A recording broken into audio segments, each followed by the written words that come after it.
Jadi saya sebenarnya sudah 2 kali mengalah. Yang pertama itu kalau saya ngotot, saya yang presiden. Sebenarnya kan ini permainan Amin Rais saja. Saya semua lengkap, saya serahkan. Gus Dur dan Mega tidak menyerahkan selembar persyaratan apapun. Kalau saya agak nekat, saya angkat tangan, pimpinan saya mau bicara. Kalau itu saya lakukan, kan saya mempermalukan Gus Dur dan mempermalukan Megawati. Mungkin sudah nasib saya barangkali gak bisa jadi presiden, walaupun tinggal selangkah lagi saya jadi presiden.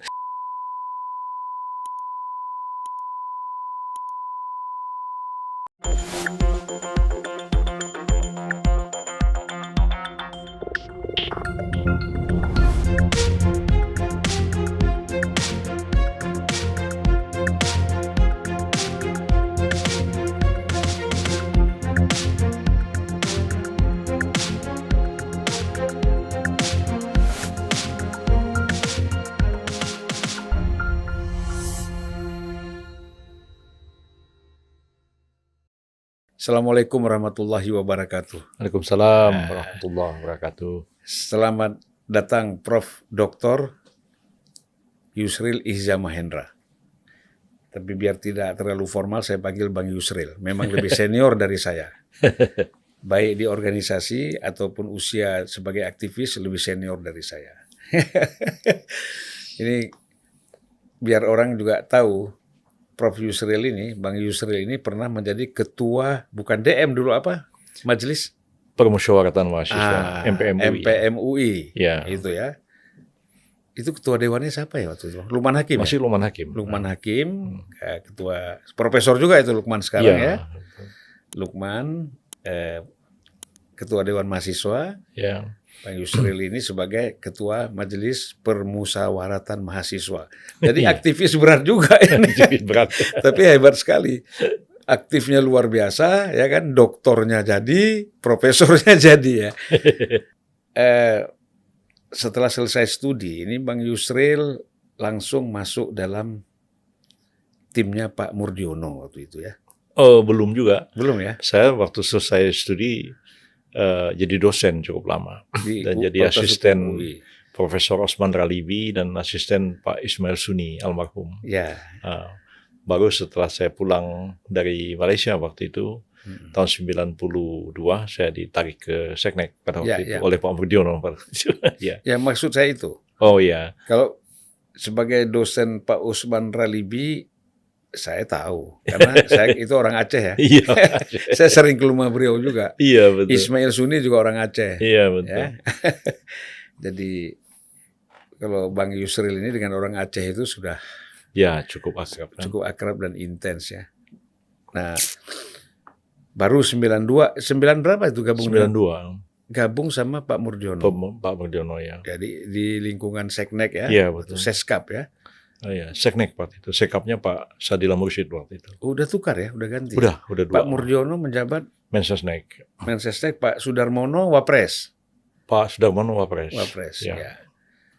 Ya sudah bergelut di istana tahun 92 ya.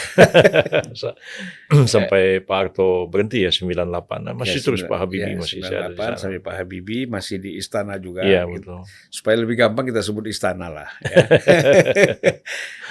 Kemudian pada masa Gus Dur itu sempat menjadi menteri Menteri Kehakiman ya? Iya, Menteri Hukum dan Perundang-undangan, tapi kemudian dirubah namanya jadi Menteri Kehakiman dan HAM ya. Karena Kementerian HAM itu dibubarkan dan kemudian digabungkan ke Kementerian Hukum dan Perundang-undangan, jadilah nama baru itu Kementerian Departemen Kehakiman dan HAM pada waktu itu. Ya, jadi menjadi anggota kabinet itu pada masa Gus Dur presiden, pada masa Ibu Mega, pada masa Pak SBY. Pak SBY. Ya.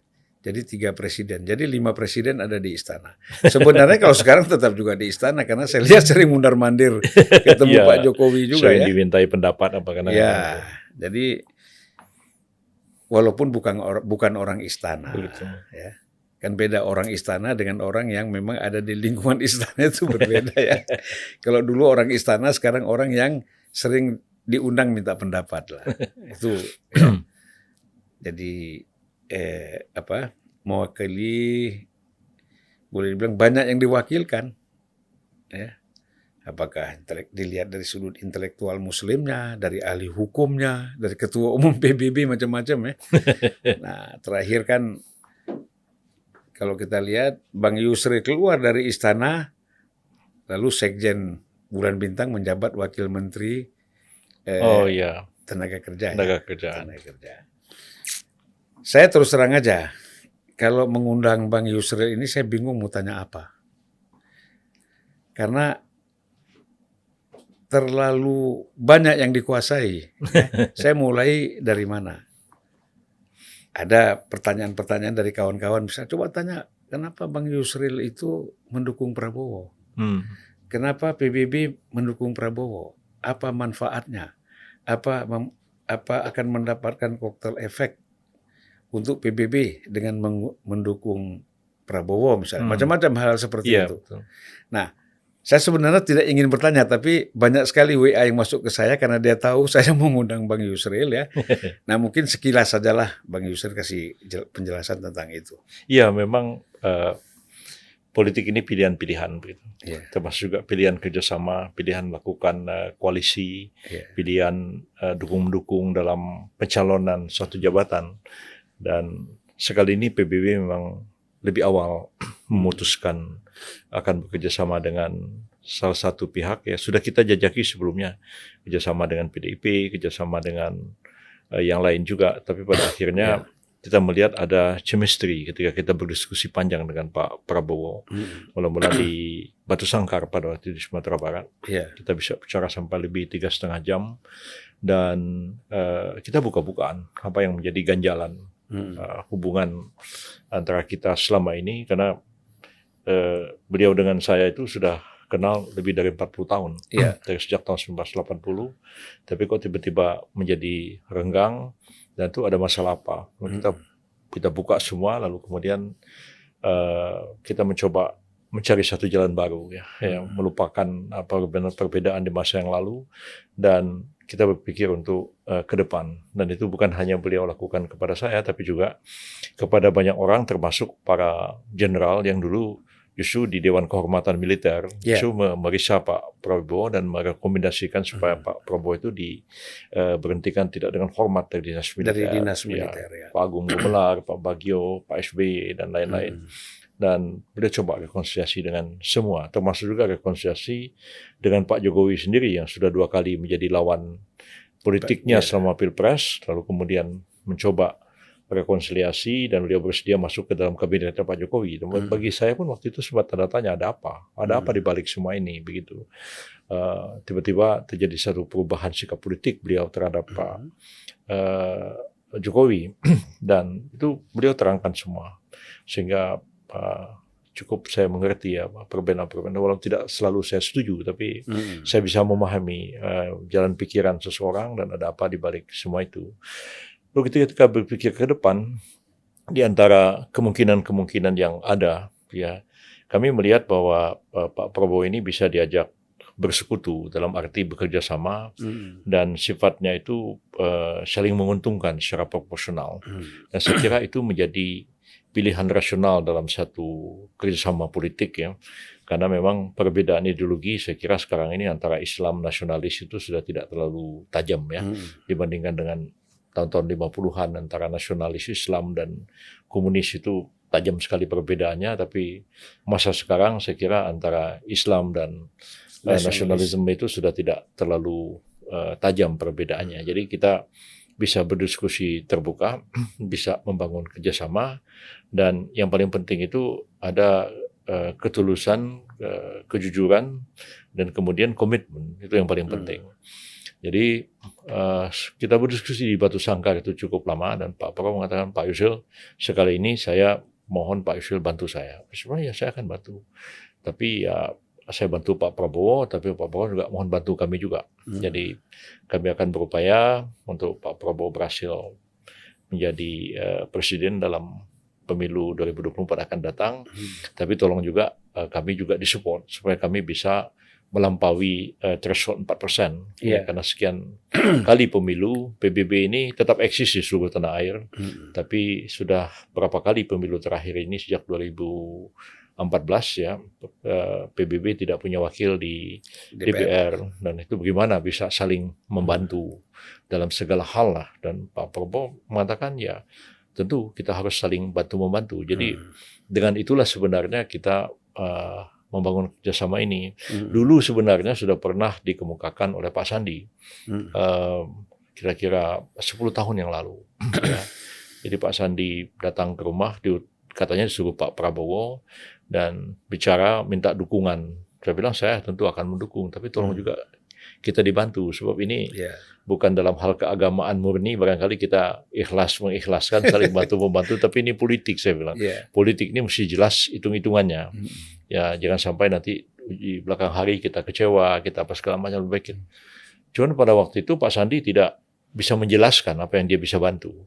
Dia 2 kali datang ke rumah mengatakan, saya akan lapor Pak Prabowo, tapi tidak pernah lagi ketemu kita dan tidak tahu apa hasil pembicaraan dengan Pak Prabowo. Dan pada waktu itu 10 tahun yang lalu sulit sekali kita 5 tahun yang lalu 5 tahun yang lalu ya, bukan 10 tahun yang lalu, sulit sekali kita berkomunikasi dengan Pak Prabowo karena beliau tidak pegang handphone. Handphone dipegang oleh para staf, para ajudan, dan tidak selalu pesan-pesan kita sampai ke beliau. Bahkan kita minta waktu juga tidak, nanti terus, tapi tidak pernah kesampaian. Jadi lama-lama kita, gimana kita mau kerjasama kalau kesulitan kita dalam berkomunikasi. Nah, hal yang sama pun sebenarnya juga dengan Ibu Megawati. Ya, Ibu Megawati juga termasuk tokoh yang mungkin lebih sulit daripada Pak Prabowo untuk dihubungi. Beliau tidak pegang handphone dan segala sesuatu diserahkan kepada staf. Ya, kalau saya ketemu langsung kepada beliau, mungkin lagi ada orang pesta kawin begitu. Mbak, saya mohon waktu mau ketemu nih, mau ngomong-ngomong sama Mbak. Ya Dek, nanti Mas Hasto yang atur waktunya. Tapi sampai 3 tahun nggak pernah ketemu juga. Jadi agak susah saya pikir. Barangkali ya kalau untuk kritik bagi semua ya, barangkali ya di zaman modern sekarang ini ya, kalau orang tokoh tidak pegang handphone, tergantung pada ajudan. Lama-lama yang menentukan itu ajudan, bukan lagi kita. Saya pikir itu. Misinformasinya juga banyak. Misinformasinya banyak. Dan apa berita pun tergantung apa yang disodorin kepada kita, bukan inisiatif dia untuk mencari kan. Gitu. Jadi semua terseleksi seperti itu. Saya ingat dulu Pak Harto ya, setiap 3 hari sekali itu ada report dari ajudan, dari BIN Intelligence tentang apa yang terjadi. Itu saya baca dan saya kasih tanda-tanda apa begitu. Tapi Pak Harto dia baca semua. Dia baca semua. Walaupun kita tahu bahwa belum tentu juga apa yang dilaporkan oleh Bakin zaman itu yang sesungguhnya terjadi. Tapi apa yang mereka laporkan dia baca dan dia cross check kepada sumber-sumber intelligence yang lain. Dan sebenarnya Pak Harto punya pengetahuan akurat tentang banyak hal. Mungkin itu contoh bagus ya.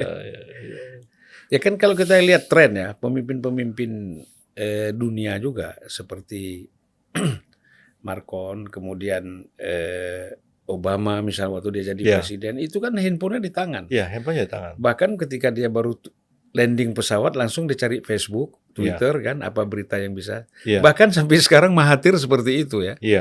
Jadi agak terkebelakang juga kalau ada calon-calon pemimpin negara kita ini tidak bisa menggunakan alat komunikasi yang efektif ini ya. Itu saya kira memang itu. Mungkin bisa, teman nggak mau sibuk barangkali ya. Jadi semua diserahkan kepada ajudan, kepada staf ya. Saya dulu waktu jadi menteri juga begitu. Ada ajudan, maka dia pegang handphone, tapi saya pegang handphone sendiri. Ya, jadi walaupun tentu tidak semua publik sampai ke bawah tahu, tetapi setidaknya di kalangan para pemimpin, para politisi, mereka tahu handphone. Wartawan tahu handphone saya. Anytime dia bisa tanya, dan saya juga bisa berkomunikasi dengan mereka. Dan saya kira ya kita memang harus mendapat informasi yang benar ya, dengan cara-cara seperti ini. Ya, hampir semua lah presiden kan juga. Jokowi kita tahu waktu dia jadi gubernur nomor handphonenya kita tahu ya.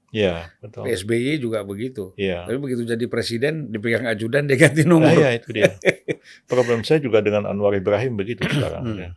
Dulu anytime kita bisa berkomunikasi, kita membantu beliau ya, bahkan kita melerai ketegangan beliau dengan Pak Mahathir maupun dengan Pak Najib pada waktu itu. Tapi begitu jadi Perdana Menteri, dia nggak pegang handphone, dan ajudan-ajudannya kita telepon setengah mati. Ya. Ya, ajudannya tidak kenal dengan kita. Mm-mm. Ya, bagaimana persahabatan yang sudah terbangun puluhan tahun. Nah, itu masalah tuh kadang-kadang. Dia pikir siapa ini yang Ini pikir menghubungi. siapa gitu. Gitu.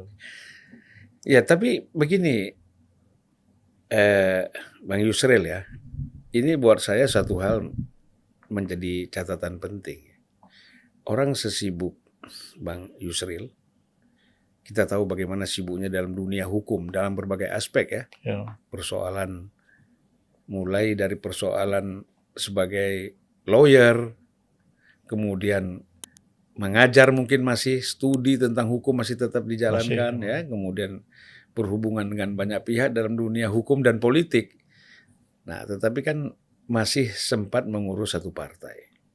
Saya dulu baca tulisan yang tidak dibukukan oleh Bang Yusril, itu mengenai seorang leader.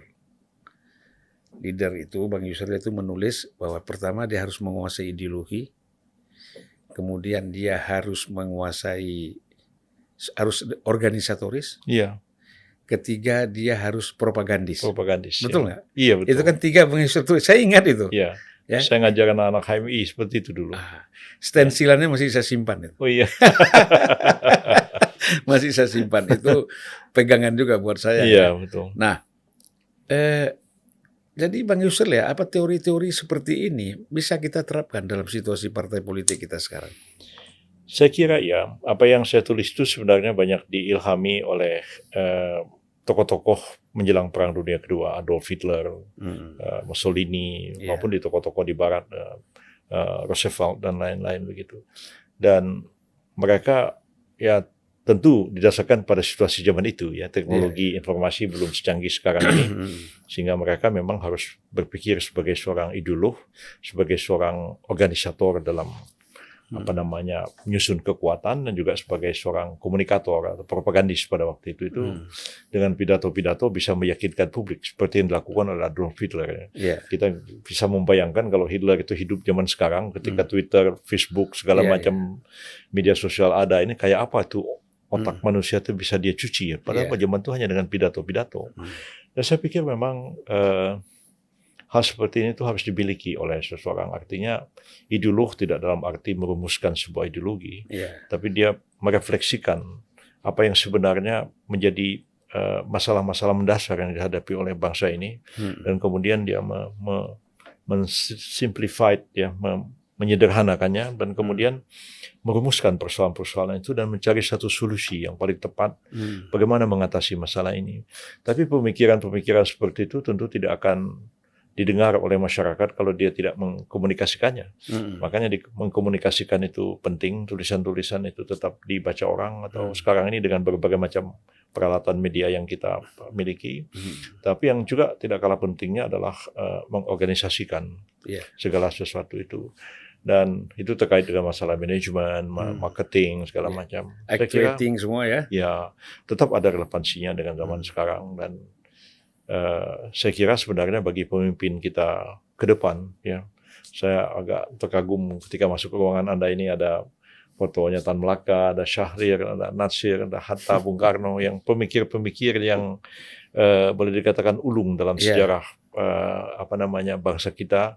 Lepas daripada kita setuju tidak setuju apa yang beliau-beliau kemukakan, tapi mereka merumuskan permasalahan-permasalahan yang ada di zamannya dan mencoba untuk mencari solusi terhadap masalah-masalah itu, walaupun mungkin menempuh jalan yang berbeda ya. Jalan Natsir dengan jalan Tan Melaka tentu berbeda. Tapi setidak-tidaknya mereka betul-betul sebagai seorang intelektual tahu persoalan, tahu bagaimana cara memecahkan masalah itu. Nah, problemnya kita sekarang ini ya, dengan kemajuan teknologi informasi, seseorang dipilih jadi pemimpin, orang itu sebenarnya nggak tahu apa isi kepala orang itu, nggak tahu apa gagasan, konsepnya segala macam, tapi orang bicara tentang popularitas dan bicara tentang electability ya. Jadi hanya itu yang dipikirkan orang. Jadi bagaimana orang kemudian tampil jadi influencer, kemudian dikenal oleh banyak orang, jadi YouTuber segala macam, tapi kemudian dia terpilih dalam satu jabatan, Tapi pertanyaan kita mau dibawa kemana negara ini di bawah kepemimpinan orang seperti ini. Nah, kebanyakan orang tidak berpikir sampai ke arah itu karena setiap orang akan mau maju jadi pilkada, mau maju dalam pilpres, selalu dipikir adalah tingkat popularitasnya seperti apa, kemudian tingkat electability-nya seperti apa, itu yang disorongkan orang. Dan saya terus terang agak khawatir saya kalau keadaan ini terus-menerus berlangsung seperti ini. Pertama, orang yang memang punya kapasitas dan kemampuan, mengkali tidak akan dikenal, akan tenggelam selamanya, karena memang dia tidak melakukan publikasi terhadap dirinya yang begitu luas. Nah, tapi negara diserahkan pada orang yang tidak pada tempatnya memimpin negara itu. Dan saya kira akan banyak masalah. Ya, kita kan membutuhkan the right man and the right place. Iya, ya. betul. Orangnya bisa jadi benar, tapi tempatnya nggak pas. Iya. Ada orang mungkin ya tempatnya dia sebatas jadi gubernur lah. Iya, betul. Gitu. Atau ya mungkin sebatas jadi Menko cocok gitu ya. Iya. Nah, tapi belum tentu dia bisa untuk menjadi presiden. Iya. Karena kan problemnya kan banyak sekali. Iya. Kapasitinya juga nggak boleh tanggung-tanggung. Nah, sayang sekali ya Bang Yusril, karena kita memang melihat hampir semua capres-capres ini kan lahir dari lembaga survei. Iya. Ya, akhirnya kalau kita tanya berapa Prabowo popularitasnya, wah mencapai 90%. Ganjar 85%, Anies 86% misalnya, tingkat popularitas. Ya semuanya itu kan kebetulan kan mereka memang menjabat. Iya. Ya, punya posisi, punya jabatan, tentu mereka bisa populer. Artinya banyak sarana yang mereka bisa manfaatkan untuk meningkatkan popularitas mereka. Dan itu tidak boleh sebenarnya menjadi satu indikator semata untuk mencalonkan orang menjadi calon presiden, kan, calon pemimpin. Nah, orang-orang seperti Bang Yusril itu kan terus terang kalau kita bicara dari popularitas kan memang masih terbatas. Karena lebih banyak aktif di dunia profesi ya. Ada di dunia politik, ada di dunia hukum atau sosial, tapi kan tidak seperti mereka bisa merambah kemana-mana. Dan biasa media kita itu memang lebih tertarik kalau ada statement dari pejabat. Sehingga pejabatnya lebih cepat populer. Saya pernah tanya di sini misalnya, orang kan sebenarnya kalau lihat Mahfud MD itu dari segi pemberitaan kan luar biasa. Tetapi kenapa kalau disurvei nggak sampai 5% untuk capres? Gitu. Nah, beberapa teman lembaga survei itu mengatakan dia hanya populer di kalangan aktivis dan orang-orang intelektual, tetapi tidak populer di masyarakat umum. Gitu. Sehingga ya ketika disurvei masukkan nama dia, ya rendah gitu loh. Nah itu mungkin yang menjadi problem. Dan kita bisa bantah itu Bang Yusril. Bagaimana kita mengatasi alasan-alasan seperti itu? Ya sebenarnya sih belum tentu juga. Ya. Jadi kadang-kadang kita terpengaruh kepada kesan. Orang itu punya titel, ya, punya gelar akademik yang tinggi dan orang itu kelihatannya elit begitu. Lalu kita asumsikan orang ini orang kota, di kampung nggak dikenal, belum tentu. Ya. Ya, karena dengan tingkat sebelum media sosial berkembang seperti sekarang, dulu hanya televisi misalnya, itu membuat orang itu dikenal sampai ke level yang paling bawah. Ya. Saya nggak ingin memberi contoh, mungkin saya sendiri atau orang lain. Tapi kawan saya dulu, Dr. Surin Pitsuwan, itu orang Thailand, Muslim, dan pernah menjadi Menteri Dalam Negeri dan pernah menjadi Menteri Luar Negeri Thailand, dan terakhir menjadi Sekjen ASEAN di Jakarta ini. Surin itu kelihatan sangat elitis, ya, doktor dari Harvard, profesor di Thammasat, ya. Lalu saya jalan sama Surin di kampung-kampung, nggak ada satupun orang di kampung di Thailand tuh yang nggak kenal sama Surin. Jadi saya pun mengalami hal yang sama. Turun sampai ke bawah, kayak kemarin saya pergi ke Papua, turun ke kampung-kampung di Kendari. orang kenal semua. Iya. Kadang-kadang kita sendiri yang orang kota yang mempersepsikan seperti itu, kita nggak kenal di bawah. Belum tentu orang itu tidak dikenal. Iya. Nah, jadi hal seperti ini juga kadang-kadang pilihan-pilihan, ya. Lembaga survei menaruh nama seseorang, tergantung juga apa kepentingannya, siapa sponsor yang ada di belakang itu. Seseorang yang bisa saja ditenggelamkan, bisa juga diangkat ke permukaan, seperti itu. Cuma menurut saya sebenarnya satu hal yang perlu dipertimbangkan oleh mereka ini, ya. Jangan kita hanya berpikir materi, berapa kita dapat dari melakukan survei dan melakukan kegiatan, tapi implikasi daripada apa yang kita lakukan itu terhadap bangsa dan negara kita ini akan jadi seperti apa nantinya. Itu yang barangkali tidak begitu banyak dipikirkan, ya. Dan kita tidak melakukan satu pendidikan politik yang benar kepada masyarakat, seolah-olah pemimpin itu kita pilih karena popularitasnya tinggi, elektabilitasnya tinggi, selesai. Nah, dan kalau dilakukan seperti itu, orang itu kan berpikir pendek-pendek aja. Nggak mungkin orang berpikir jauh-jauh, apalagi orang awam begitu, ya. Ambil satu contoh sederhana, ya. Kalau orang itu disuruh menggambar Tuhan, ya, memvisualisasikan Tuhan, pasti yang digambar itu adalah apa yang dikenal di dalam konteks budayanya. Ya. Kalau orang Bali disuruh menggambar Tuhan, nggak mungkin wajahnya orang Madura, kan? Pasti wajahnya orang Bali. Ya. Kalau kita lihat patung Yesus, semuanya seperti Franco Nero, wajah Yesusnya. Wajahnya wajah orang Eropa, wajah orang Itali. Tapi kalau kita beli patung Yesus, kita lihat di bawahnya made in Italy, gitu kan? Jadi kalau orang itu disuruh memilih presiden, tentu dia akan berpikir orang itu seperti dia memahami dirinya. Makanya terpilihlah orang ini yang dianggap merakyat, dekat dengan masyarakat, penampilannya sederhana, tampangnya wong deso, gitu. Ya nggak akan jauh dari itu. Cuman kalau kita lihat dari segi sejarah, satu contoh, Bung Karno yang ada gambarnya di tempat Anda ini. Bung Karno itu sama sekali tidak ada tampang merakyatnya. Nggak ada. Ya kan?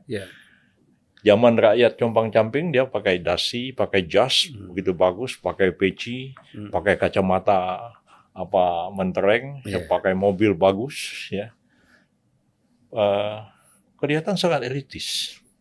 Tapi siapa yang mengatakan Bung Karno itu tidak punya jiwa kerakyatan? Nah, jadi kadang-kadang jiwa penampilan itu, bisa sama sekali jauh daripada realitas yang sesungguhnya terjadi.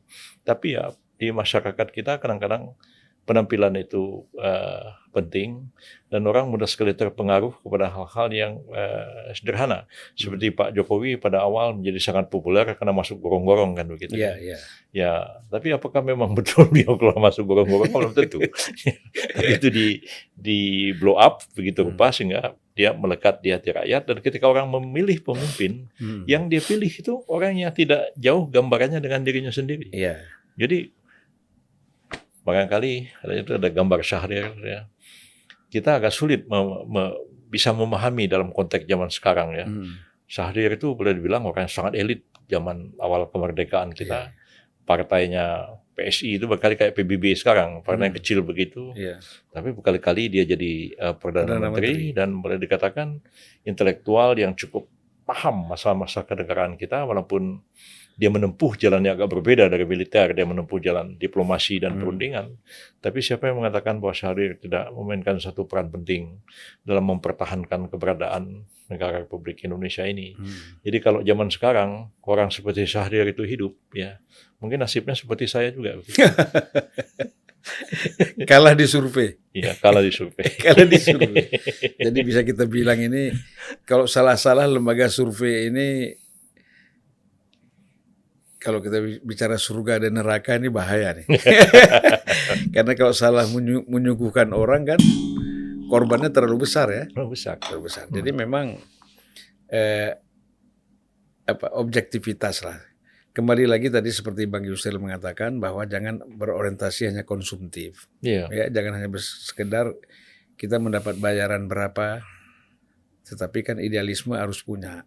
Karena NPWP katanya. Nomor piro, wani piro.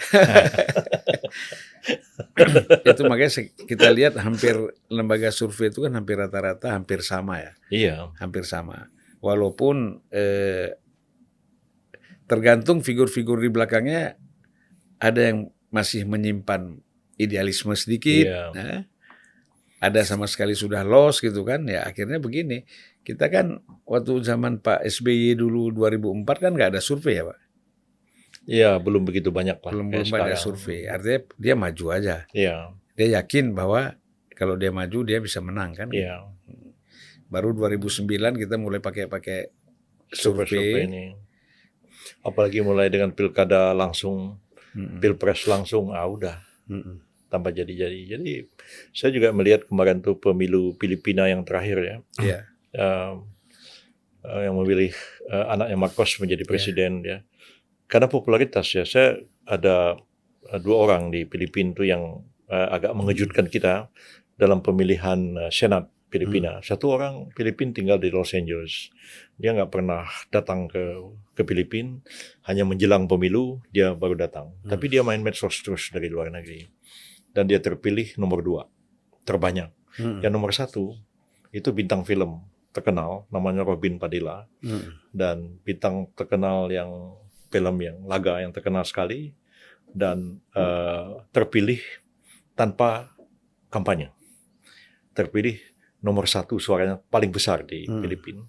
Dan saya lihat, saya kenal orang ini.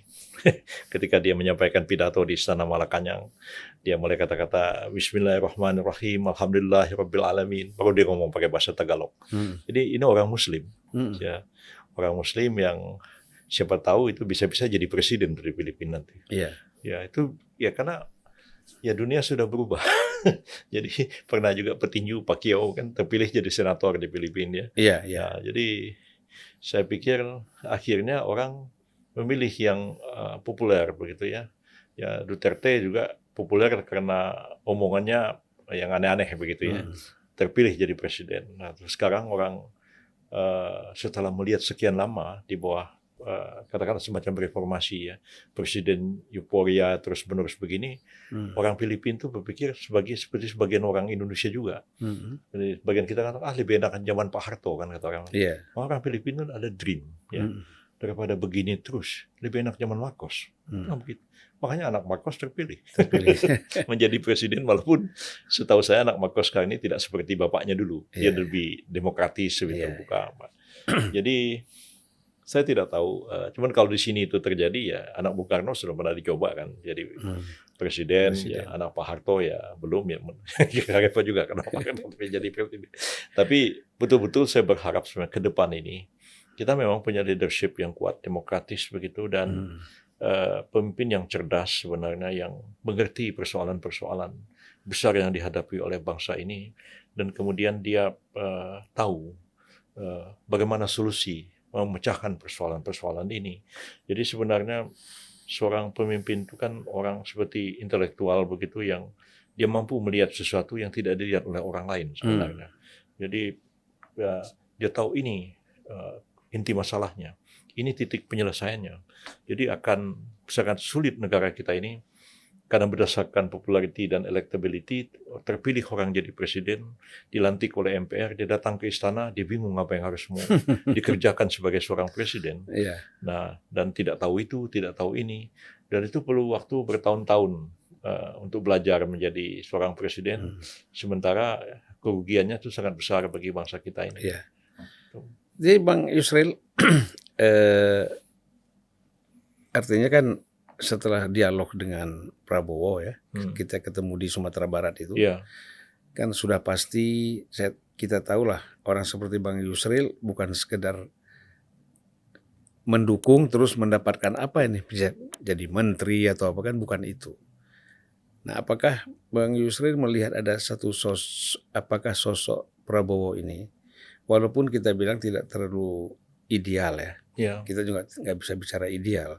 Tapi paling tidak ada satu harapan untuk perbaikan terhadap kehidupan bangsa kita ke depan. Iya, memang itu yang saya lihat. Artinya itu memang kalau kita mengharapkan pemimpin yang sempurna tentu tidak ada. Gitu ya. Tapi apa yang paling mungkin di antara kemungkinan yang ada ini? Pada waktu saya bertemu di Sumatera Barat beberapa bulan yang lalu, sudah muncul tiga nama ini ke permukaan. Hmm. Pak Ganjar sudah di-announce oleh Ibu Megawati. Karena itu akhir Ramadan yang lalu kan. Kemudian Pak Anies sudah mulai bergerilya kemana-mana, dan Pak Prabowo. Jadi kalau saya harus memilih di antara tiga ini, sebenarnya saya mengatakan Pak Prabowo ini yang lebih mungkin untuk bisa mengatasi persoalan-persoalan yang kita hadapi sekarang dan membawa bangsa ini paling tidak 5 tahun ke depan ke arah yang lebih baik. Ya. Yeah. Tentu pandangan saya subjektif ya menilai seperti ini, karena 5 tahun yang lalu juga kami nggak dukung Pak Prabowo kan. Yeah, gitu. Ketika Pak Prabowo bergabung sama Pak Pak Sandi, dan kita Pak Jokowi dengan Pak Kiai Ma'ruf, kita lebih support Kiai Ma'ruf pada saat-saat terakhir ya. Saya pada waktu itu diminta menjadi lawyernya Pak Jokowi, dan saya bersedia menjadi lawyernya. Jadi lebih cenderung kita memilih Pak Jokowi, karena saya pikir pada waktu itu Pak Jokowi ini lebih dia masih bisa meneruskan apa yang dia kerjakan, yang mungkin kekurangannya akan ditutupi 5 tahun yang akan datang. Sementara Pak Prabowo pada waktu itu tidak terlalu jelas apa yang mau dikerjakan, dan begitu juga kerjasama dengan koalisinya juga, terutama Pak Sandi ya, nggak begitu jelas apa yang mau dikerjakan, sehingga kemudian udahlah. Nah, tapi setelah 5 tahun berlalu dan Pak Prabowo kemudian, walaupun seperti saya katakan tadi agak kontroversial, bergabung ke kabinetnya Pak Jokowi ya, dan kemudian dari situ ya dia punya pengalaman lebih banyak, belajar lebih banyak di situ, dan kemudian temperamennya juga banyak berubah begitu. Dan kita lihat juga bahwa Pak Prabowo itu ya seperti dia mengorbankan dirinya juga begitu, karena bergabung dengan lawan politik ya, kemudian menjadi katakanlah anak buah dari orang yang semula setara dalam berlaga. Tapi kalau saya pikir-pikir ada aspek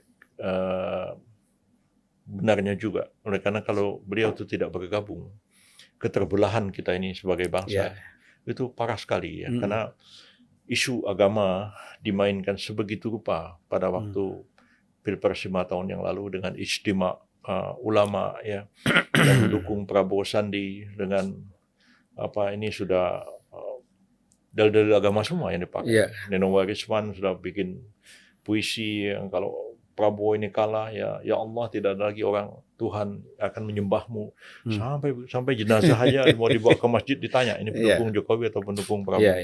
Dan itu di mana-mana umat sebenarnya juga terpecah ya. Saya lihat di Dewan Dakwah itu ada yang kita memilih jalan sendiri ya, tapi sebagian besar tegas itu harus mentaati fatwa ulama. Saya pun mengatakan begini, ini ulama dari mana, itu satu poinnya. Kedua, yang namanya ijtihad itu kan bisa benar bisa salah, saya pikir ya. Apalagi ijtihad ini menentukan pilihan. Pilihan itu belum tentu benar, ya kan begitu. Begitu juga ketika di masa awal sejarah Islam yang menjadi khalifah yang sebenarnya siapa? Apakah Ali ataukah Muawiyah bin Abu Sufyan? Ya kan, pilihan-pilihan yang sulit, ya kan. Apa kurangnya Ali? Apa kurangnya Muawiyah? Abu Bakar mungkin. Yang Muawiyah, khalifah pertama. Ya pertama kedua tidak masalah. Yang jadi masalah yang khalifah Ali itu kan. Yang keempat berarti. Yang keempat. Nah, ketika Muawiyah men-challenge, mengatakan dia adalah khalifah kan. Dan kemudian kalau kita baca hadis sahih ya, baik Ali maupun Muawiyah itu dijamin masuk surga. Susah ya pilihannya ya. Susah pilihannya. Nah, tapi itu terjadi dalam sejarah. Saya pikir pada waktu itu saya sempat ngomong sama Habib Rizik, sebenarnya Habib ya, antara Prabowo dengan Jokowi ini kan kualitas keislamannya lebih kurang sama. Sama ya. Dibilang alim juga tidak, dibilang orang yang soleh juga dalam hal ibadah khasah juga ya biasa-biasa aja begitu. Jadi ya nggak bisa terus kita ngomong ini wajib didukung, ini haram. Ya kecuali yang satu ini alim ya, satu ini orang awam, yang wajiblah kita mendukung yang alim. Dua-duanya awam. Sama aja awam ya. Jadi ngapain saya bilang ya? Bagi saya simpel aja saya bilang. Apa Jokowi menang atau Prabowo menang sama aja. Yang penting kepentingan umat Islam itu terjaga di negara ini, dan ya siapa aja, nggak ada masalah. No, tapi kan sampai sebegitu rupa. Dan itu saya kira kalau itu dipertahankan terus, ya. Hmm. Itu dalam 5 tahun ini entah apa yang terjadi pada bangsa Ya, kita ini. ya. Jadi Pak Prabowo itu dengan dia mengalah, Sandi juga mengalah, dia masuk ke dalam kabinet, walaupun juga dicaci maki orang ya. Saya juga ada baca meme gitu, dia bilang, ada gambarnya Prabowo, sudah dibilang katanya, dulu dia dibela sama ulama. Sekarang katanya, dia masuk ke istana, ulamanya masuk ke penjara. Jadi, Simple ya, terus simple. ada yang begitu ya. Ya. Saya bacanya ketawa aja begitu. Ya. Jadi, nah, tapi saya syukur alhamdulillah, saya sejak awal menjelang pemilu 2024 ini, saya mengatakan pada banyak teman, ya tolonglah, ya saya ini orang aktivis organisasi Islam dari awal, saya bilang, masih SMP, saya itu sudah jadi anggota pemuda muslimin, itu underbownya PSI. Ya, zaman itu. Jadi terus masuk KMI, teruslah sampai sekarang ini tidak lepas daripada ormas-ormas Islam itu. Tapi saya bilang, ya kita ini orang yang berkeyakinan agama itu nggak bisa dipisahkan dari politik. Tapi apa yang dilakukan 2019 itu terlalu jauh, terlalu jauh sampai begitu dalam. Nah, lalu ya, membuat keadaan seperti ini. Jadi walaupun saya waktu itu agak terheran-heran juga bagaimana ceritanya Prabowo Sandi ini bisa masuk kabinetnya Jokowi, tapi lama-lama saya juga bisa memahami salah satu aspek itu, menjaga jangan sampai terjadi keterbelahan gitu. Dan walaupun sekarang ini mungkin sudah ada lagi keinginan mau ijtima lagi, tapi saya pikir janganlah ya terlalu dampaknya kepada perpecahan tuh jadi terlalu jauh. Sampai ke rumah tangga, kamar tidur pun pecah. Sama jadi masalah ya. Iya. Ya misalnya di PBB satu contoh, Pak Kaban sangat menganggap bahwa fatwa ulama itu udah absolut wajib ditaati. Saya bilang enggak lah, saya rasional aja lah berpikir. Saya bilang enggak akan saya ini dimasukkan ke neraka jahanam karena tidak patuh kepada ijtima ulama kan begitu. Jadi saya bilang yang namanya ijtima ulama itu ya bisa salah, bisa benar juga. Tapi belakangan apa yang saya katakan toh diakui oleh mereka sebagai satu kebenaran. Ya kan? Nah, jadi ya, udahlah, walaupun sekarang saya melihat loh kok sekarang kok Anda dukung Prabowo lagi? Saya bilang ya politik selalu begitu karena memang ya karena di antara 3 pilihan sekarang saya masih melihat Pak Prabowo ini masih bisa lebih diyakinkan untuk bisa membawa bangsa kita ini menjadi lebih baik lagi ke depan dengan pengalaman-pengalaman yang dia miliki selama ini. Pak Yusril, apa yang Pak Yusril pikirkan ya? Saya kan sebagai aktivis HMI, saya mengikuti perkembangan pada masa aktif dulu tentang bagaimana nih sebenarnya Bang Yusril ini. Karena terus terang ini idola aktivis. Saya ingat dulu ada satu lembaga yang dibentuk, lembaga studi Islam yang dibentuk di Cikini dulu, ingat? Oh iya, pengajian Cikini. Pengajian Cikini. Itu kan Profesor Muhammad Rum, Pak Narsir, Kasman pengajian Masyumi PSI. Ya kan di situ ya. Nah, di situ kan terus terang saja harapan besar sekali dari tokoh-tokoh Islam kita ini,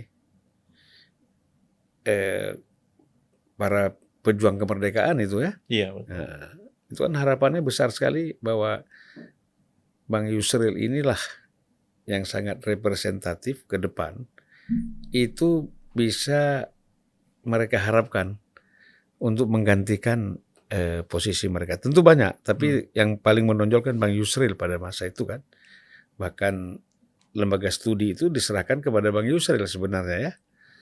Nah, kemudian bagaimana Bang Yusril melihat perkembangan harapan mereka itu sekarang?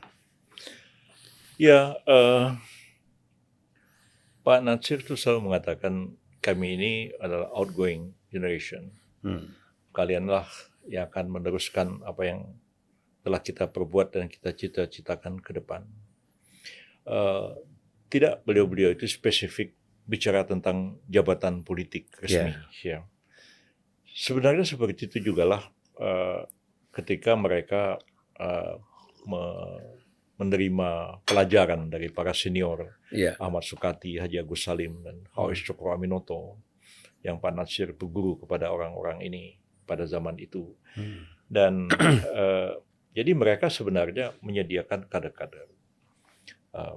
Pada waktu kita merdeka tahun 45 ini, kader-kader ini terutama adalah dari Young Islamitan Bond pada waktu itu ya. Jadi anak-anak yang berpendidikan barat, tapi mempunyai komitmen yang tinggi kepada Islam. Ya. Ya, seperti itu juga lah kita ini. Ya, kita ini nggak pernah mondok di pesantren, nggak pernah apa begitu. Madrasah ya begitu, belajar agama ya. Tapi agak mirip dengan Pak Natsir, dengan Dr. Sukiman, Syafruddin, Muhammad Rum dan lain-lain itu. Jadi mengharapkan kita tuh menjadi kader, tapi mereka tidak tahu sebenarnya apa yang akan terjadi ke depan. Nah, ketika Haji Agus Salim itu masih ada pada waktu itu, kita merdeka, maka ketika kabinet kita berubah jadi presidensial ke parlementer, Syahrir perlu orang-orang muda masuk kabinet. Agus Salim tinggal merekrut, panggil Natsir, panggil Rum, panggil Syafruddin, Yusuf Bibisono dan lain-lain, maka masuk ke kabinet. Mula-mula mereka sudah masuk di dalam KNIP. Nah, zaman saya itu sudah agak berbeda posisinya. Orang-orang Masyumi pada waktu itu sudah senior habis semua. Tinggal satu-satunya masih ada Anwar Haryono, Rusyad Nurdin, ada Sultan Buton, Laude Manarfa, orang-orang tua-tua yang sudah sepuh sekali. Dan Masyumi itu bubar, kan dulu anggota intinya itu kan NU Muhammadiyah, Persis, Wasliyah, dan lain-lain. Itu kan sudah lama dilepas sebelum Masyumi bubar. Dan satu-satunya organisasi yang masih nyantel ke Masyumi itu Dewan Dakwah. Dan Dewan Dakwah itu hanya sebuah yayasan, bukan sebuah ormas. Nah, jadi ketika reformasi lahir, kesempatan membangun partai politik tumbuh kembali.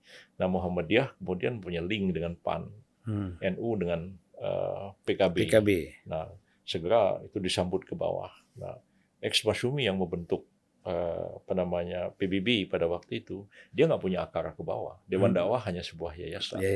Dan Dewan Dakwah pun sebenarnya terpecah-pecah. Ada AM Fatwa jadi PAN, ada Hussein Umar, Dahlan Basri jadi PKS, ada Hussein Umar tetap DP3, dan lain-lain. Keadaannya seperti itu. Jadi agak sulit ya, karena itu dibandingkan pertumbuhan PKB dan PAN, kalau dia dari segi akar organisasi pendukungnya ke bawah, PBB dia sudah kehilangan dukungan, basis dukungan di bawah. Nah, kalau HMI, PII kan, PII apalagi lama dibubarkan di masa Orde Baru. HMI kita tahu sendiri sudah sekian lama menyebar kemana-mana kan begitu. Dan mungkin lebih banyak di Golkar daripada di P3 atau di yang lain-lain. Gitu. Jadi saya sadar dengan hal itu. Dan karena itu masih bersyukur juga kita bisa masuk ke kabinet, bisa ada di DPR, walaupun tidak sehebat apa yang dilakukan oleh Pak Natsir dan tokoh-tokoh sezamannya. Tapi saya kira tetap ada sebuah kesinambungan, apa yang mereka lakukan dengan keadaan sekarang. Makanya saya 2 tahun yang lalu saya kuliah lagi, saya menulis disertasi di bidang filsafat. Ya. Saya menulis tentang pemikiran Natsir. Jadi para promotor saya itu mengatakan, coba Pak Yusril, Anda tulis pemikiran Natsir itu seperti apa, tapi dibatasi. Maka saya hanya membicarakan tentang demokrasi, Islam dan demokrasi dalam pikiran Natsir. Jadi bagaimana dia merumuskan itu dulu, ya, demokrasi yang dia cita-citakan dianggap ideal itu seperti apa, lalu kemudian dihadapkan dengan zaman kita sekarang. Ya, kalau sekiranya Natsir itu hidup sekarang, dia melihat demokrasi seperti ini. Apa komentar Natsir terhadap demokrasi sekarang? Sebenarnya kalau studi ilmu politik nggak bisa begitu, tapi studi filsafat bisa. Dia speculative thinking kan bisa. Dan memang saya melihat ada beberapa hal yang dia pikirkan itu wujud dalam kenyataannya. Dia ingin Indonesia itu, agama itu tetap menjiwai setiap gerakan begitu. Tidak lagi terjadi dikotomi yang begitu tajam antara partai Islam dengan partai nasionalisme terjadi di zaman Natsir. Tapi bahwa etik yang menjadi fondasi demokrasi itu tidak terjadi sekarang seperti yang dibayangkan oleh Natsir. Jadi saya asyik juga saya menulis ini begitu. Jadi seolah-olah saya menghadirkan Natsir seolah dia hidup sekarang. Barangkali kalau dulu itu ada Kristianto Wibisono, dia menulis wawancara imajiner dengan Bung Karno. Tapi saya enggak, saya betul-betul nulis substansi di bidang filsafat. Bukan imajiner ya. Bukan imajiner. Dan ada satu hal, saya ingin, ini penting ya untuk untuk para aktivis sekarang, para politisi sekarang ya, itu mengambil pelajaran. Bagaimana konflik itu tidak menjadi suatu permusuhan yang melebar. Saya kan ambil contoh. Ketika pemilihan presiden pada masa Megawati waktu itu ya, Iya, kan Bang Yusril maju sebagai calon presiden. calon presiden. Satu lagi kalau nggak Gus salah Dur. Gus Dur, Ya, kemudian Megawati ya. ya, Tapi Bang Yusril mengundurkan diri. Oke, itu satu. Yang kedua kemudian pada saat Ibu Mega Gus Dur turun, Ibu Mega kan menjadi presiden, Ya. calon presiden. Bang Yusril maju lagi nggak? Saya lagi-lagi diminta untuk tidak maju lagi oleh Hamzah Has dan lain-lain. Begitu. Iya. Jadi saya sebenarnya sudah 2 kali mengalah. Ya. Hmm. Yang pertama itu kalau saya ngotot saya yang presiden. Iya. Karena kan menurut TAP MPR pada waktu itu kalau presiden itu yang memenuhi syarat cuma 1 orang, Iya. maka itu MPR harus mensahkan secara aklamasi. Hmm. Sebenarnya kan ini permainan Amin Rais saja. Jadi Gus Dur dan Bu Mega itu tidak menyerahkan persyaratan apapun kepada MPR. Iya. Kalau sekarang ini kan ada syaratnya itu tidak sedang pilot, tidak sedang pidana, kesehatan, bebas G30S, kemudian kelakuan baik. Itu nggak mudah itu. Karena suratnya harus teken Ketua Mahkamah Agung, sudah tidak pilot. Surat kelakuan baik diteken oleh Kapolri, G30S paling tidak ditandatangani oleh Pangdam. Kesehatan harus diuji oleh tim penguji kesehatan RSCM. Saya semua lengkap, saya serahkan. Gus Dur dan Mega tidak menyerahkan selembar persyaratan apapun. Cuman Amin Rais waktu itu bilang, ya katanya 3 calon sudah lengkap. Padahal kita udah tahu tuh, pendaftaran ditutup jam 8, jam 10 pemilihan. Jam 8 tidak ada yang mendaftar, cuma saya sendiri. Nah, Anda bisa bayangkan pada waktu itu, Bung Zulfan, kalau saya agak nekat, saya angkat tangan, pimpinan saya mau bicara. Tadi Saudara Ketua MPR Amin Rais mengatakan 3 calon memenuhi syarat. Coba masing-masing fraksi ini dipanggil ke depan, wakilnya, untuk melihat persyaratan 3 orang ini memenuhi atau tidak. Kalau itu saya lakukan, kan saya mempermalukan Gus Dur dan mempermalukan Megawati. Iya, iya. Di depan seluruh rakyat Indonesia. Dan pada waktu itu terjadi, mereka nggak punya pilihan kecuali mensahkan saya sebagai presiden sebagai aklamasi. Tapi kan orang akan melihat kok ngotot banget saya mau jadi presiden gitu. Nah, jadi demi untuk mencegah jangan sampai terjadi perpecahan yang begitu besar ya. Oke lah, saya mengalah dan Gus Dur terpilih. Pada waktu itu saya ingat dan kemarin dikonfirm sama Kiai Ubaidillah Fakih, anak dari Kiai Abdullah Fakih di Langitan. Iya. Jadi ketika sore hari Gus Dur terpilih sebagai presiden itu, saya dipanggil Gus Dur ke Wisma Negara di Komplek Istana. Dan kemudian setelah saya bicara dengan Gus Dur kira-kira 10 menit, saya turun ke bawah. Ketika lift dibuka, ada serombongan kiai, ada Hovifah di situ, ada Abdullah Fakih, ada anaknya Ubaidillah, ada Soleh dan lain-lain. Waktu lift dibuka, saya sendiri keluar dari lift. Kiai Abdullah Fakih mengatakan, Pak Yusril, ya kami warga Nahdliyin, kami terima kasih sama sampean. Sampean sudah ikhlas mundur sehingga Gus Dur terpilih menjadi presiden. Jadi saya bilang pada beliau waktu itu, saya bilang, Pak Kiai, kalau tahun 52 dulu terjadi perselisihan NU dan Masyumi, antara lain itu karena faktor Menteri Agama. Sekarang urusan Menteri Agama itu sudah saya ganti dengan presiden. Jadi mohon antara warga NU dan anak cucu orang Masyumi ini selesailah persoalan. Yeah. Dan itu ketika kemarin, kira-kira 2 minggu yang lalu, saya datang ke Pondok Pesantren Langitan. Kiai Abdullah Fakih sudah wafat ya. Saya diajak berziarah ke makamnya malam-malam dan Kiai Haji Ubaidillah itu mengatakan, saya ingat Pak Yusril ngomong begitu. Ya, jadi Pak Yusril sudah berkorban. Ya, bilang jabatan ini apalah artinya bagi saya ya. Satu hari dia datang dan pergi. Berkali ya kekuasaan itu diberikan Allah kepada orang yang dia kehendaki. Ya, dia cabut dari yang dia kehendaki juga. Jadi saya pikir mungkin sudah nasib saya barangkali nggak bisa jadi presiden walaupun tinggal selangkah lagi bisa jadi presiden. Tapi ya setelah itu zaman terus berubah ya. Sistem pemilihan kita menjadi presidensial, menjadi pemilihan langsung.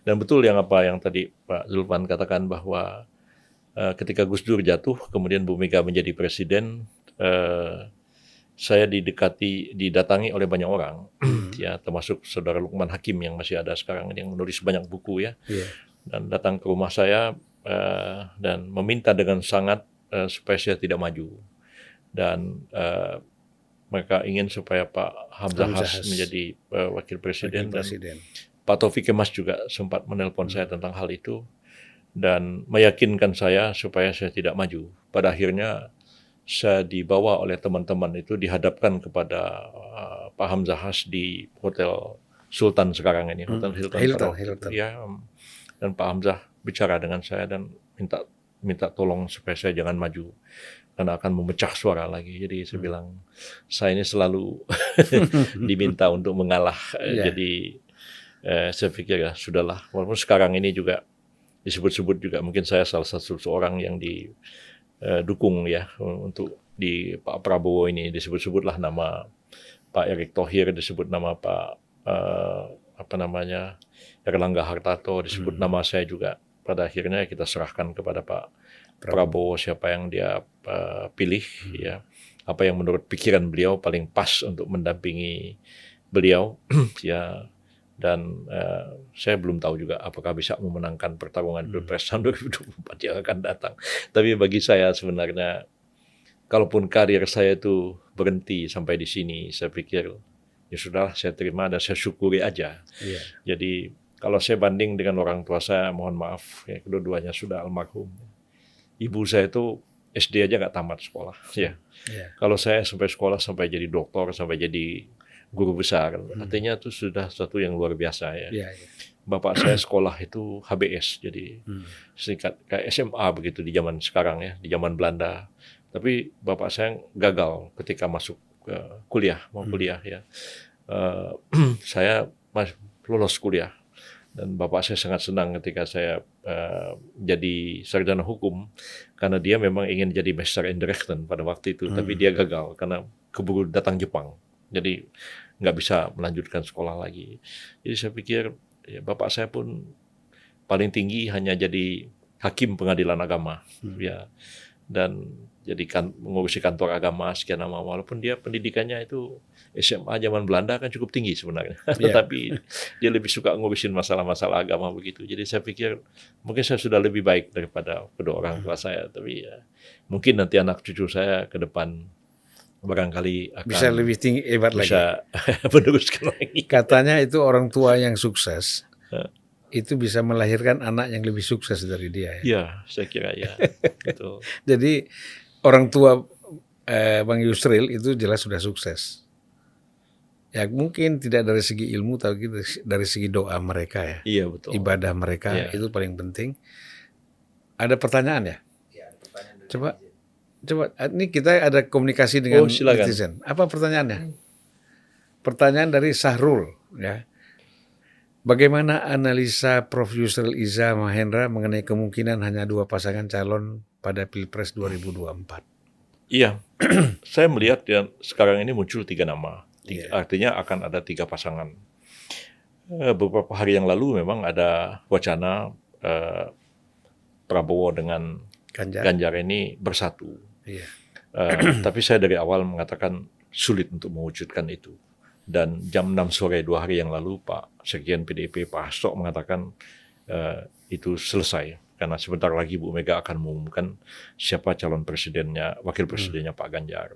Ya saya kira memang ini pertarungan martabat ya, antara 2 partai besar, dan kemudian antara tokoh yang memang Pak Prabowo kan sudah sekali maju sebagai wakil presiden kalah, 2 kali maju sebagai calon presiden juga kalah, dan sekarang ini ada pendatang baru Pak Ganjar dari gubernur ingin maju ke pertarungan presiden. Jadi untuk bersatu saya kira itu memang agak berat untuk ini. Dan salah satu kan harus mengalah jadi wakil. Dan saya kira PDIP mungkin Pak Ganjar pribadi mau jadi wakil, tapi PDIP sebagai partai terbesar mungkin mengatakan ya tidak pantas PDIP menjadi wakil. Nah sementara Pak Prabowo ya tetap sudah mengatakan ini seperti pertarungan terakhir beliau.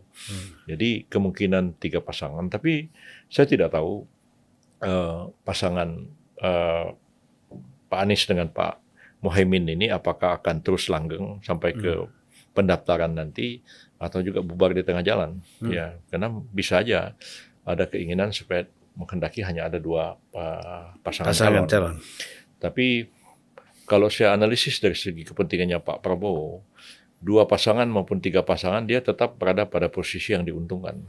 Ya, karena kalau kita melihat formasi bangsa kita ini antara kelompok Islam dan kelompok nasionalis begitu, pada pilihan kalau ada tiga pasangan berarti siapa yang kalah? Dugaan saya mesti Pak Anies itu akan tersingkir pada pemilihan pertama. Minta maaf nih dugaan saya begitu. Tinggal Pak Prabowo melawan Pak Ganjar dan pasangannya. Lalu pendukung Anies yang berbasis Islam ini akan lari kemana? Saya kira akan lari ke Prabowo daripada lari ke Ganjar. Kalaupun dari awal misalnya ternyata yang menang misalnya Prabowo lawan Anies, masuk ke putaran kedua. Nah, lalu yang nasionalis dan yang merah-merah ini, yang di belakang Ganjar akan dukung siapa? Nggak mungkin dia dukung Anies, pasti dia akan dukung Prabowo. Apalagi kalau 2 pasangan yang hanya maju adalah Prabowo melawan Ganjar, hanya 2 pasangan, artinya Anies dan Caimin gagal. Pengikut Anies dan Caimin ini akan lari kemana? Lebih besar lagi ke Prabowo. Jadi mungkin mau 3 atau mau 2 pasangan, Pak Prabowo tetap pada posisi yang diuntungkan sebenarnya. Dan cuman sekarang ini kan kalau Pak Ganjar dan Pak Prabowo ini kan belum menentukan pasangan, dan masih dipilih-pilih dan ya saya katakan ya itu terserah pertimbangannya Pak Prabowo. Yang pertama itu mungkin tekanannya pada elektabilitas, mungkin sekarang dia sebenarnya cukup confidence untuk memenangkan pertarungan ini. Mungkin mestinya tidak faktor electability dan faktor popularity, tapi yang harus dipikirkan what the next sesudah beliau terpilih jadi presiden. Karena beliau sudah punya pengetahuan, punya pengalaman, tapi juga tentu harus didampingi orang yang betul-betul ya barangkali seperti Bung Karno Hatta lah zaman dulu, ya kan, lebih pemikir, lebih gitu, dan juga representasi Islam. Sebab sekarang ini tidak mungkin ada satu kekuatan politik tampil itu dengan mengabaikan Islam atau sebaliknya Islam mengabaikan nasionalis. Nah, kalau kita lihat formasi itu sudah ada di kelompok Pak Anies dengan Pak Imin ya, basis nasionalisnya ada Nasdem, basis Islamnya mungkin ada di PKB. Sementara di Pak Ganjar sudah ada nasionalisnya PDIP, ada basis Islamnya P3. Di Pak Prabowo kan basis Islamnya cuma ada pada PBB. Nah, PAN memang sudah dari awal sudah menyatakan dia bukan partai Islam. Gelora mungkin ya nggak begitu sekeras PKS. Jadi memang harus ada kombinasi seperti ini. Jadi jangan sampai nanti kita itu mengabaikan faktor Islam dan faktor nasionalis ini. Saya dulu kalau ngomong sama Pak Harto gitu ya, beliau mau nyusun kabinet begitu, ditanya pendapat kita, saya bilang pokoknya suku-suku besar yang ada di negeri kita ini, agama-agama semua harus terwakili. Yang sampai di kabinet nggak ada orang Aceh, yang sampai di kabinet nggak ada orang Papua, nggak ada Ambon, nggak ada Minang, harus ada. Ya. Jadi kalau mungkin nggak ada orang Ambon, orang Papua yang pantas jadi, carilah siapa. Pokoknya harus ada. Atau istrinya orang sana. Jadi seperti itu gambaran saya. Jadi saya kira itu representasi dari kepentingan kita, aspek persatuan dan kesatuan bangsa kita itu tetap harus kita jaga, dan keragaman kita itu terrepresentasikan. Jadi saya bilang harus sekian banyak Muslim, sekian Hindu, sekian Buddha, bisa gantian lah Hindu-Buddha ini. Ada Konghucu lagi sekarang. Dari berapa Kristen, berapa Katolik, itu harus tercermin dalam kabinet. Jangan nanti kabinet 30 orang, atau orang Kristen 10, itu nggak benar juga. Ya. Jangan pula nanti orang Islam 28, cuma 2 dikasih pada yang bukan Islam, itu nggak benar juga. Jadi saya kira harus representasi yang wajar, sehingga wah ini bijak nyusun kabinet ini. Saya kira itu yang penting. Nah, itu juga kan sebenarnya yang menjadi pertimbangan Ibu Mega ya, ketika Bang Yusril sudah tidak maju lagi sebagai cawapres, Ya. kan dia juga minta supaya Akbar Tanjung dan SBY juga nggak usah maju. Hmm. Biar Pak Hamzah Has saja, Hmm. supaya itu jelas nasionalis dengan Islam itu bisa berjalan bersama-sama Iya. untuk membangun negara ini, kan Iya, itu sebenarnya. saya ingat waktu itu Bu Mega masuk ke kabinet lagi ya. Ya Mbak, terima kasih banyak. Di posisi mana? Yang kemarin aja lah, katanya ngomong sama saya sambil ketawa-ketawa begitu. Iya. Dan besoknya saya dilantik sebagai Menteri Kehakiman. Jadi saya, waktu Bu Mega jadi presiden itu saya kerja keras ya. Itu banyak undang-undang yang mereformasi sistem ketatanegaraan kita tuh justru terjadi pada Bu Mega jadi presiden. Ada MK, ada KPK, ada segala macam. Bahkan waktu kita mengatasi bom Bali ya, Ya. waktu sampai SBY waktu itu bilang, saya nggak bisa membayangkan tuh kalau Menteri Kehakiman itu bukan dari Partai Islam. Karena kan tuduhan bahwa perpu terorisme itu memberangus Islam kan kencang sekali. Iya, iya. Ya, jadi saya sangat senang waktu itu kerjasama yang cukup baik Bu Mega dengan kita pada waktu itu. Ya, jadi luar biasa ya. Ini ada satu lagi. Ini terakhir ya. Ya, terakhir ini dari Rina Saparingga. Apakah menurut Profesor Yusril, langkah politik keluarga Pak Joko Widodo hari ini dianggap sah dan tidak menyalahi aturan tata negara? Kalau dari segi aturan yang dilanggar sih tidak ada. Ya, jadi orang masuk partai itu bebas saja kalau dia sudah dewasa ya. Jadi tidak ada yang salah kalau misalnya bapaknya PDIP terus anaknya P3, misalnya itu nggak jadi masalah. Bapaknya PBB, anaknya Nasdem, itu nggak jadi masalah. Dan kita tahu bahwa Pak Jokowi itu sendiri memilih PDIP, kemudian Gibran juga PDIP, kemudian ini Kaisang memilih bergabung ke PSI. Itu sah aja. Kita tahu Ibu Mega juga Almarhumah Rahmawati beda partainya, Ibu Sukmawati juga beda partainya. Ya biasa aja seperti itu. Jadi sekarang ini Pak Kaisang memutuskan bergabung ke PSI dan jadi ketua partai. Ya nggak ada yang salah dari segi itu, boleh-boleh aja. Dan yang penting presiden itu tidak menganak ketua partai, tapi bersikap objektif dan betul-betul sebenarnya presiden itu idealnya presiden itu berdiri di atas segala golongan sebenarnya. Makanya saya waktu itu pernah diinterview oleh satu kawan. Kalau Anda nanti, siapa tahu Anda jadi presiden atau wakil presiden, apakah Anda akan tetap jadi ketua partai? Saya bilang saya mempertimbangkan jadi ketua partai itu. So, saya ingin ketika saya terpilih dalam satu jabatan itu kan saya presiden dari semua orang, bukan presiden dari partai tertentu. Dan kita lihat dulu Bung Karno juga tidak menjadi ketua PNI lagi setelah terpilih menjadi presiden karena beliau ingin berdiri di atas semua golongan. Tapi Perdana Menteri pada waktu itu memang seperti Syahrir atau Pak Natsir ya ketua partai. Tapi presiden itu betul-betul simbol negara dan dia berada di atas semua golongan. Kira-kira seperti itu. Boleh satu lagi ya Pak Yusril? Ya, boleh apa Nah, ini terakhir ini Amri Regar. Apakah perilaku hukum dapat membaik di Indonesia? Begini, itu yang saya menjadi program yang saya sampaikan ke Pak Prabowo untuk mengimbangi beliau. Pertama, ialah bahwa kita harus membangun satu sistem hukum yang adil dan mempunyai tingkat kepastian yang tinggi. Di negara kita ini hukum sudah tidak adil, tapi kepastian hukum tidak ada. Itu yang menyebabkan kita tertinggal dalam semua aspek. Demokrasi kita centang-perenang, ekonomi kita juga pertumbuhannya tidak seperti kita harapkan, misalnya dibanding dengan Malaysia, negara tetangga kita. Karena salah satu aspeknya itu pendekatan ekonomi, menyelesaikan ekonomi hanya dengan pendekatan ekonomi itu nggak akan selesai. Aspek-aspek non-ekonomi seperti hukum itu mempunyai peran yang sangat penting. Nah, selain norma hukum yang adil dan pasti, itu presiden itu harus punya satu ketegasan bagaimana menegakkan hukum itu satu visi, satu pandangan. Ya, jangan seperti sekarang ini tiap-tiap aparat penegak hukum menerapkan hukum menurut seleranya sendiri.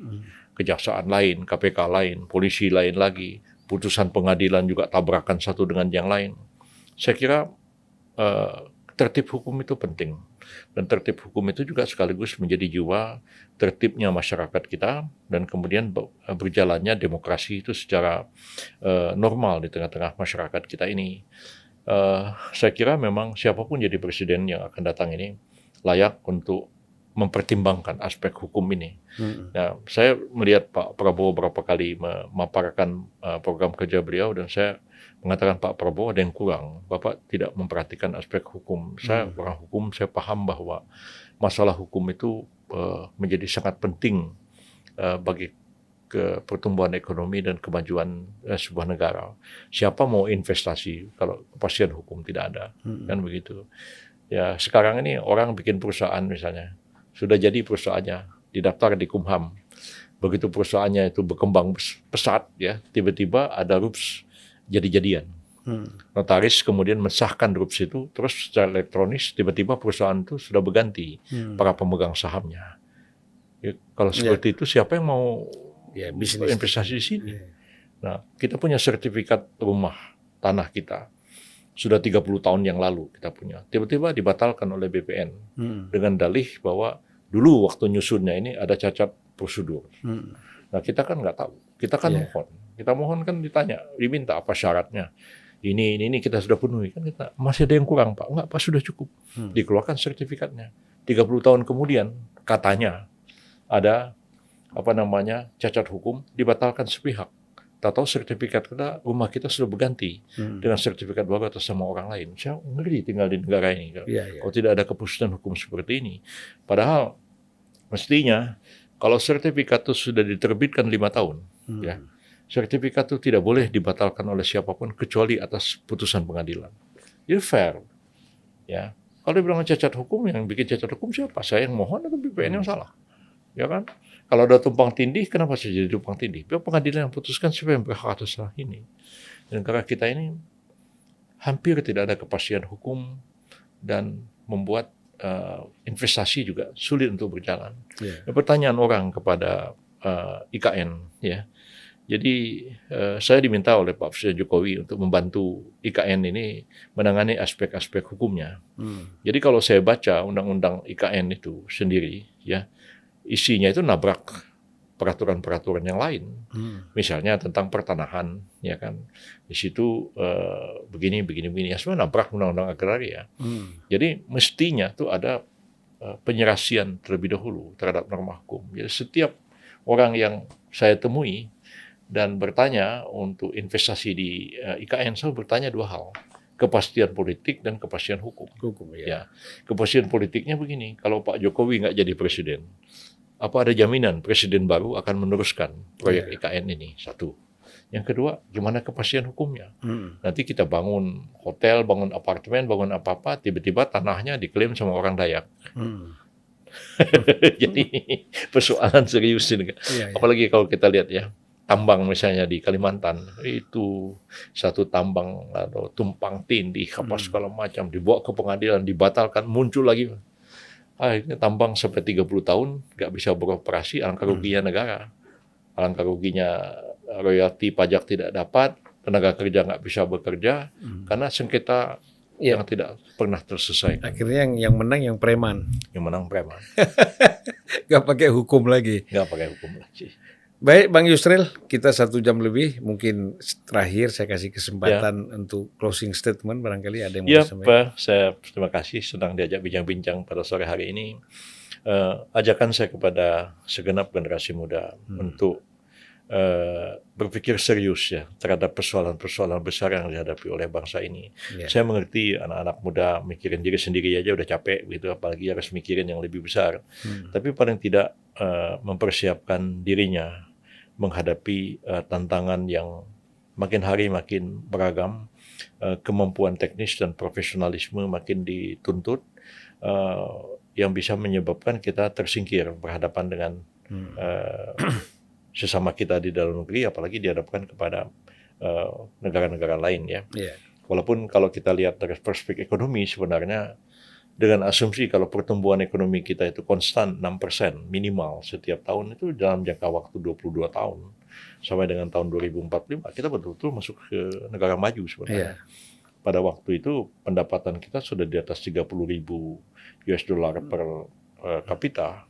Jadi memang 22 tahun itu nggak lama loh. Ya, kalau anak umur 18 hari ini itu 22 tahun lagi kan umurnya baru 40. Iya. Masih muda anak itu. Dan dia sudah akan melihat Indonesia ini menjadi negara maju. Dan karena itu mau tidak mau dia harus meningkatkan kemampuannya. Jangan sampai nanti seperti nasib orang Melayu di Singapura misalnya agak tertinggal. Sekarang pun sudah jauh berubah. Ya. Iya. Jadi kita itu problem kita di sini ini kadang-kadang kemampuan bersaing, ya itu kurang. Ya. Karena memang tidak diajari berkompetisi. Kita orang dari kampung selalu orang tanya Mas Edo, Yusril katanya, kenapa kamu sekolah tuh mati-matian? Saya bilang saya di kampung ini pergi nangkap ikan, jual ikan di pasar. Jadi kalau saya itu gagal sekolah, saya balik ke kampung, saya jual ikan lagi di pasar. Jadi saya itu kalau pulang ke kampung pergi ke pasar ikan, beli ikan, itu yang jual ikan itu kawan saya masih SMP. Ketawa aja. Jadi ya mungkin karena ditantang seperti itu kita mau tidak mau harus berani ya. Dan saya kira jangan anak-anak muda itu merasa hanya orang kaya yang punya kesempatan, tapi ya kami ini orang miskin juga dari kampung, tapi punya keyakinan, punya tekad, dan alhamdulillah ya sampai kepada taraf tertentu mencapai juga keberhasilan walaupun barangkali tidak terlalu besar dibandingkan orang lain begitu.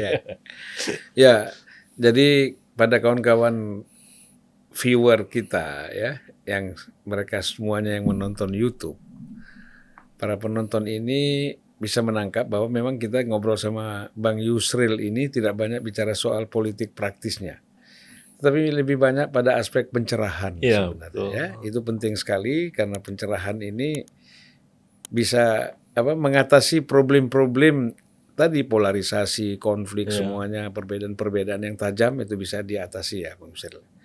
Terima kasih Bang Yusril, sampai jumpa lagi. Terima kasih. Assalamualaikum warahmatullahi wabarakatuh. Waalaikumsalam warahmatullahi wabarakatuh.